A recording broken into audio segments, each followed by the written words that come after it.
Hello. അപ്പോഴേ ഇന്ന് നമ്മൾ കടയിൽ വൈകുന്നേരം ഉണ്ടാക്കി വെച്ച് പോകുന്ന മീൻകറി എന്താണെന്ന് കണ്ടേ? നല്ല തുള്ളലുണ്ടോ മീൻകറി കിടന്നുണ്ട്. വേറെ ഒന്നല്ല, തക്കാളി ഉടച്ച മുളക് മീൻകറിയാണ് ഉണ്ടാക്കിയിരിക്കുന്നത്. ഇത് ഇന്ന് കറി വെച്ചപ്പോൾ തന്നെ കാണാൻ കാണാനല്ല, കഴിക്കാൻ നല്ല ടേസ്റ്റാണ്. നാളത്തേക്കാകുമ്പോൾ ഒന്നും കൂടി ടേസ്റ്റ് കൂടും. അപ്പോൾ ഈ ഒരു കറി ഉണ്ടാക്കാൻ ഞാൻ മേടിച്ചേക്കണത് അയിലയാണ്. തക്കാളി ഉടച്ച മീൻകറി ചെയ്യുമ്പോഴേ അയിലയും ചാളയാണ് കേട്ടോ കൂടുതൽ ടേസ്റ്റ്. വേറെ മീൻകറിയിൽ ഞാൻ ചെയ്തിട്ടില്ല. ചെയ്യണം എന്നുള്ള ആൾക്കാർ ചെയ്ത് നോക്കിട്ടാ, നമ്മൾ ട്രൈ ചെയ്താലെല്ലാം അറിയാൻ പറ്റുള്ളൂ. അപ്പം മീനൊന്ന് വരകി കൊടുക്കേണ്ട. എല്ലാവരും ചോദിക്കേണ്ട എന്താ കഷ്ണിക്കാത്തതെന്ന്. കഷ്ണിച്ചിട്ടുണ്ടെങ്കിൽ തലഭാഗം അവിടെ ഇരിക്കും, വാൽഭാഗം മാത്രം എല്ലാവരും വാങ്ങിക്കോളൂ. അപ്പം നമ്മുടെ ചേട്ടൻ വൈകുന്നേരം ഒരു തേങ്ങരച്ച മീൻകറി ഉണ്ടാക്കി വെച്ചിട്ടാണ് പോയേക്കണത് കേട്ടോ. അപ്പോൾ ഇതിൻ്റെ റെസിപ്പിയൊക്കെ ഞാൻ പിന്നെ പറഞ്ഞാൽ കേട്ടോ, അത് അവിടെ ഇരിക്കട്ടെ. എൻ്റെ വീഡിയോ ഒന്ന് കണ്ടു നോക്ക്. അപ്പം ഞാനേ തക്കാളി, പച്ചമുളക്, ഇഞ്ചി, വെളുത്തുള്ളിയൊക്കെ എടുത്ത് വെച്ചിട്ടുണ്ട്. അതിന് മുമ്പ് ഞാൻ ആ ചട്ടി ഒന്ന് ഒഴിവാക്കണുണ്ട്. ഈ ചട്ടിയിൽ എനിക്ക് മീൻകറി വെച്ചാൽ ഒരു തൃപ്തിയായിട്ട് തോന്നുള്ളൂ. അതുകൊണ്ടിട്ട് തന്നെ ഞാൻ ചട്ടി അടുപ്പിലേക്ക് വെച്ച് കൊടുത്തിട്ടുണ്ട്. ഇനി നമുക്ക് ഒരു ചെറിയ തോടം വെളുത്തുള്ളി, ഒരു പീസ് ഇഞ്ചിയും ചതച്ചെടുക്കാം. അപ്പോൾ നമ്മൾ ഈ ഒരു കറിക്ക് ചതച്ചെടുക്കണേണ്ട കൂടുതൽ ടേസ്റ്റ് അരച്ചെടുക്കുകയോ അരിഞ്ഞെടുക്കുകയോ ചെയ്താൽ അത്ര ടേസ്റ്റായിട്ട് എനിക്ക് തോന്നിയിട്ടില്ല. പിന്നെ ഞാൻ ഇതിലേക്ക് കുറച്ച് ഉള്ളി ചതച്ചെടുത്തിട്ടുണ്ട് കേട്ടോ. പക്ഷേ ആ ഉള്ളി ഇടുന്നതിൻ്റെ വീഡിയോ ഒക്കെ എടുക്കാൻ വിട്ട് ഓണാക്കിയില്ല, അതുകൊണ്ടിട്ടാണ്. അപ്പോൾ ഉള്ളി നമ്മൾ എത്രത്തോളം എടുത്താലും അത്രത്തോളം ടേസ്റ്റാണ്. പിന്നെ അതേപോലെ എല്ലാവരും ചോദിക്കാറുണ്ട്, ഇതിന് മുമ്പിട്ട മീൻകറിയിലൊക്കെ വെളുത്തുള്ളി ചേർക്കൂലേ ചേച്ചിയെന്ന്. പക്ഷേ ഞാൻ ആ ഒരു കറിയിലൊക്കെ ഒന്നും വെളുത്തുള്ളി ചേർക്കാറില്ല. ഇങ്ങനെ വെക്കണ കറിയിൽ മാത്രമേ വെളുത്തുള്ളി ചേർക്കാറുള്ളൂ. പിന്നെ ഒരു 3-4 കഷ്ണം പുളി വെള്ളത്തിലിട്ട് വെച്ചിട്ടുണ്ടായിരുന്നേ. അപ്പം ഞാൻ കറി വെക്കാനായിട്ട് തുടങ്ങാൻ പോണേന്. ചട്ടിയിലേക്ക് ആവശ്യത്തിനുള്ള വെളിച്ചെണ്ണ ഒഴിച്ചിട്ടുണ്ട്. ഇനി ഇതിലേക്ക് ഉലുവയാണ് ആദ്യം തന്നെ പൊട്ടിക്കണം. നമ്മളിതിൽ കടുക് ചേർക്കാറില്ല. കടുകിട്ട മീൻകറിയൊക്കെ നേരത്തെ ഞാൻ ഇട്ടിട്ടുണ്ട് കേട്ടോ. അപ്പോൾ അതിന് ശേഷം ഞാൻ ഇതിലേക്ക് ചതച്ച് വെച്ചിരിക്കുന്ന ഇഞ്ചി, പച്ചമുളക്, വെളുത്തുള്ളി, ഉള്ളി ഇട്ട് കൊടുത്ത് പിന്നെ കുറച്ച് കറിവേപ്പിലയും ചേർത്ത് കൊടുത്ത് അതവിടെ ഒന്ന് വഴറ്റട്ടെ. നമുക്ക് കുറച്ച് മസാല ഒന്ന് ശരിയാക്കി എടുക്കാം. മിക്സർ ജാറിലേക്ക് ഞാൻ ഒരു 4 സ്പൂണോളം മുളക് പൊടിയും 1/2 സ്പൂണും മഞ്ഞൾപ്പൊടിയും ചേർത്ത് കൊടുത്തിട്ടുണ്ട്. ഇനി ഇതിലേക്ക് കുറച്ച് വെള്ളം കൂടി ചേർത്ത് കൊടുത്തതിന് ശേഷം ഒന്ന് മിക്സ് ചെയ്ത് കൊടുക്കണ്ട, അല്ലെങ്കിൽ അടിയിലൊക്കെ ഒട്ടിപ്പിടിച്ചിരിക്കും. എന്നിട്ട് നമുക്ക് അടിച്ചെടുത്തിട്ട് വരാം. അപ്പോഴേക്കും നമ്മുടെ ഇഞ്ചിയും പച്ചമുളകും ഉള്ളിയൊക്കെ വഴണ്ട് വന്നിട്ടുണ്ട് കേട്ടോ. ഇനി ഇതിലേക്ക് അടിച്ചു വെച്ചിരിക്കുന്ന ആ ഒരു മസാല ചേർത്ത് കൊടുക്കാം. ഈ ഇടത്തെ കൈ കൊണ്ട് സ്പൂണും കൊണ്ട് കോരിയിട്ടിട്ട് ശരിയാണില്ല അങ്ങോട്ട്. അപ്പം ഞാൻ എന്ത് ചെയ്ത് ഇപ്പുറത്തെ സൈഡിൽ കൂടി ഇടാൻ തുടങ്ങി. കൈ കൊണ്ട് കോരിയിട്ട് കൊടുത്ത് വല്ല പുകച്ചിലെടുത്തല്ലാന്ന് ഓർത്തിട്ടാണ് ഈ സ്പൂണും വെച്ചിട്ടുള്ള പരിപാടി നോക്കണത്.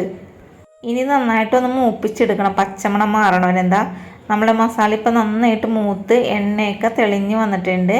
ഇനി ഈ ഒരു സമയത്ത് നമുക്കിതിലേക്ക് തക്കാളി ചേർത്ത് കൊടുക്കാം. അപ്പം ഞാനിപ്പോൾ 4 ചെറിയ തക്കാളിയാണ് ചേർത്ത് കൊടുത്തേക്കുന്നത്. ഇതേപോലെ കട്ട് ചെയ്ത് നീളത്തിൽ അരിഞ്ഞിടണം. എന്നാൽ മാത്രമേ ഈ ഒരു കറിയിൽ തക്കാളി ഇങ്ങനെ കിടക്കണ കാണുമ്പോൾ തന്നെ നല്ല ഭംഗിയും, അതേപോലെ മീൻ കറിയിൽ നിന്ന് തക്കാളി കഴിക്കാനും നല്ല ടേസ്റ്റ് ആയിരിക്കും.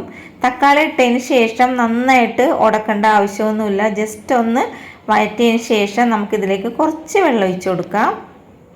മെയിനായിട്ട് ഈ ഒരു കറിയിൽ തക്കാളി ഇങ്ങനെ കണ്ടമുണ്ടോ ഇട്ട് കിടക്കണം, എന്നാലേ കറിയിൽ നല്ല ടേസ്റ്റ് ഉണ്ടാവുള്ളൂ. ഞാനിപ്പോൾ കുറച്ച് വെള്ളമാണ് ഇതിലേക്ക് ഒഴിച്ചു കൊടുത്തത്. ഇനി നമ്മൾ ഇതിലേക്ക് ആവശ്യത്തിനുള്ള ഉപ്പും കൂടി ഒന്ന് ചേർത്ത് കൊടുത്തിട്ടുണ്ട്.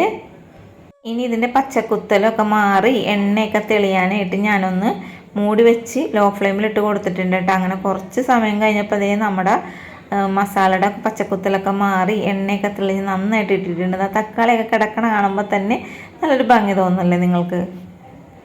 അങ്ങനെയാണെങ്കിൽ മീൻകറിയിലിട്ട തക്കാളി കഴിക്കാൻ എത്രത്തോളം ടേസ്റ്റ് ഉണ്ടാവുമെന്ന് അറിയാമോ? അപ്പം ഇങ്ങനെ ഒന്ന് കറി വെച്ചാൽ ആ ടേസ്റ്റ് നിങ്ങൾക്കും അനുഭവിക്കാൻ പറ്റും കേട്ടോ. ഇനി നമ്മൾ കുതിർത്ത് വെച്ചിരിക്കുന്ന പുളിയുടെ വെള്ളവും കൂടി ഒഴിച്ചു കൊടുത്തിട്ടുണ്ട്. ഞാനിന്ന് ഇളക്കി കൂട്ടിയപ്പോൾ നമുക്ക് ചാറ് കുറച്ചായിട്ട് തോന്നി. ഞാനപ്പോൾ എന്ത് ചെയ്ത് കുറച്ചും കൂടി അങ്ങോട്ട് വെള്ളം ഒഴിച്ചു കൊടുത്ത് നമുക്ക് മീനൊക്കെ എന്തോരം ഉണ്ടെന്ന് നോക്കിയിട്ടാണ് കേട്ടോ ആവശ്യത്തിനുള്ള വെള്ളം ഒഴിച്ച് കൊടുക്കാനായിട്ട്. ഇനി ഞാനിതൊന്ന് മൂടി വെച്ച് തിളപ്പിച്ചെടുത്തിട്ടുണ്ട്. ഇപ്പം നമ്മൾ തിളച്ച് കഴിഞ്ഞാൽ പിന്നെ എന്താ ചെയ്യേണ്ടത്? ആ മീനൊക്കെ അങ്ങോട്ട് എടുത്തിടണം കേട്ടോ. അങ്ങനെ ഞാൻ എല്ലാ മീനും ഇതിലേക്ക് പിറക്കി വെച്ച് കൊടുത്തിട്ടുണ്ട്. ഇനി ഇതിൻ്റെ മുകളിലേക്ക് കുറച്ച് തൊണ്ടയൊക്കെ ട്രിപ്പാണ്. മുകളിലേക്ക് കുറച്ചേ ചാറൊക്കെ അങ്ങോട്ട് കോരിച്ചു മുക്കി കൊടുക്കണം കേട്ടോ, എന്നാലേ അതിലേക്ക് മസാലയൊക്കെ പിടിച്ചിട്ടുള്ളൂ. ഇനി നന്നായിട്ട് തിളച്ചതിന് ശേഷം ലോ ഫ്ലെയിമിൽ ഇട്ടിട്ടാണ് നമ്മളിത് വേവിച്ചെടുക്കേണ്ടത്. അപ്പോൾ നന്നായിട്ട് ഉപ്പും പുളിയൊക്കെ പിടിച്ചിട്ടും അങ്ങനെ കുറച്ച് സമയത്തിന് ശേഷം നമ്മുടെ കറിയൊക്കെ സെറ്റാക്കി ഇട്ടിട്ടുണ്ട്. ഇത്രത്തോളം കറി വേവിച്ചിട്ടും തിളച്ചിട്ടൊക്കെ നമ്മുടെ തക്കാളിയൊക്കെ ഒട്ടും ഉടയാതെ നല്ല രീതിയിൽ തന്നെ കിട്ടിയിട്ടുണ്ട് കേട്ടോ. ഇതാ കണ്ടില്ലേ നിങ്ങൾ? കാണിച്ചില്ല കേട്ടോ, ഇപ്പം കാണിച്ചില്ല. ചാറൊക്കെ ഒന്ന് കോരി വയ്ക്കട്ടെ. കണ്ട ഇതാണ് നമ്മുടെ തക്കാളി ഉടച്ച മുളകിട്ട മീൻകറി ഇവിടെ റെഡി ആയിട്ടുണ്ട്. ഇനി ഫോട്ടോഷൂട്ട് ആരംഭിക്കാൻ പോണേണ്. ഡെക്കറേഷൻ പണിയൊക്കെ നടത്തണ്ടേ ഫോട്ടോഷൂട്ടിന്. അപ്പോൾ കുറച്ച് കറിവേപ്പില തന്നെ ഞാൻ അതിലേക്ക് വാരി വിതറുന്നുണ്ട്. ഇനി പാത്രത്തിലേക്ക് ഓരോഴിച്ച് തന്നില്ല, കാണിച്ചില്ല, പറഞ്ഞില്ല എന്നൊന്നും വേണ്ട. അതേ ഇട്ടിട്ടുണ്ട് കേട്ടോ ആ പാത്രത്തിലേക്ക്. അങ്ങനെ നോക്കുമ്പോഴാണ് നിങ്ങൾ വിചാരിക്കുന്നത് കുറുകിയ ചാറോടുകൂടി എന്ന് പറഞ്ഞിട്ട് ഇതെന്താണ് വെള്ളം പോലത്തെ ചാറെന്ന്. നാളെ നേരമ്പളത്താവുമ്പോൾ സെറ്റാളോട് ഇതൊക്കെ എന്നാലേ കറി നല്ല അടിപൊളിയായിട്ട് കിട്ടുള്ളൂ. ഇപ്പം ഇങ്ങനെ തിളച്ചവിടെ ഇരിക്കണല്ലേ, അതുകൊണ്ടിട്ടാണേ. പിന്നെ എല്ലാവരും ചോദിക്കോട്ടെ എന്താണ് നിങ്ങളുടെ കടയിൽ ഇത്രയും കറി മതിയോ എന്ന്. നമ്മുടെ കടയിൽ ഇത്രയൊക്കെ പോകുള്ളൂ. നമ്മൾ വലിയ റെസ്റ്റോറൻറ്റ് സ്റ്റൈൽ കടയൊന്നും അല്ല, ചെറിയ കുഞ്ഞി കടയാണ്. പിന്നെ ഈ ഒരു മീൻകറി മാത്രമല്ല, തേങ്ങരച്ച മീൻകറിയും വേറെ വെക്കാറുണ്ട്. അപ്പം നമ്മുടെ ഈ ഒരു വീഡിയോ ഇഷ്ടപ്പെട്ട കൂട്ടുകാരെ, വീഡിയോ എല്ലാവരും ഒന്ന് സപ്പോർട്ട് ചെയ്യാനും ലൈക്ക് ചെയ്യാനും ഷെയർ ചെയ്യാനും മറക്കരുത്. ഇത്ര നേരം നമ്മുടെ വീഡിയോ കണ്ടതിന് ഒരുപാട് നന്ദി. Thank you.